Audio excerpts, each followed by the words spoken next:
Jeg hedder Peter Springborg, jeg er buschauffør i København, og jeg bor i Brumleby på Østerbro. Brumleby er det første sociale boligbyggeri i København, og i hele taget i verden.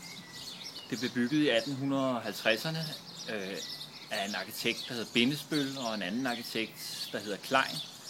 Og de byggede det for Lægeforeningen, som havde brug for nogle boliger for folk, der boede i de indre København og var udsat for kolera.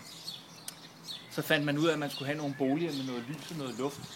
Og det er altså lykkedes i den grad, så man nu stadigvæk har et boligbyggeri, hvor folk kommer rendende fra alle mulige arkitektskoler og kigger beundrende på vores ting og sager herude.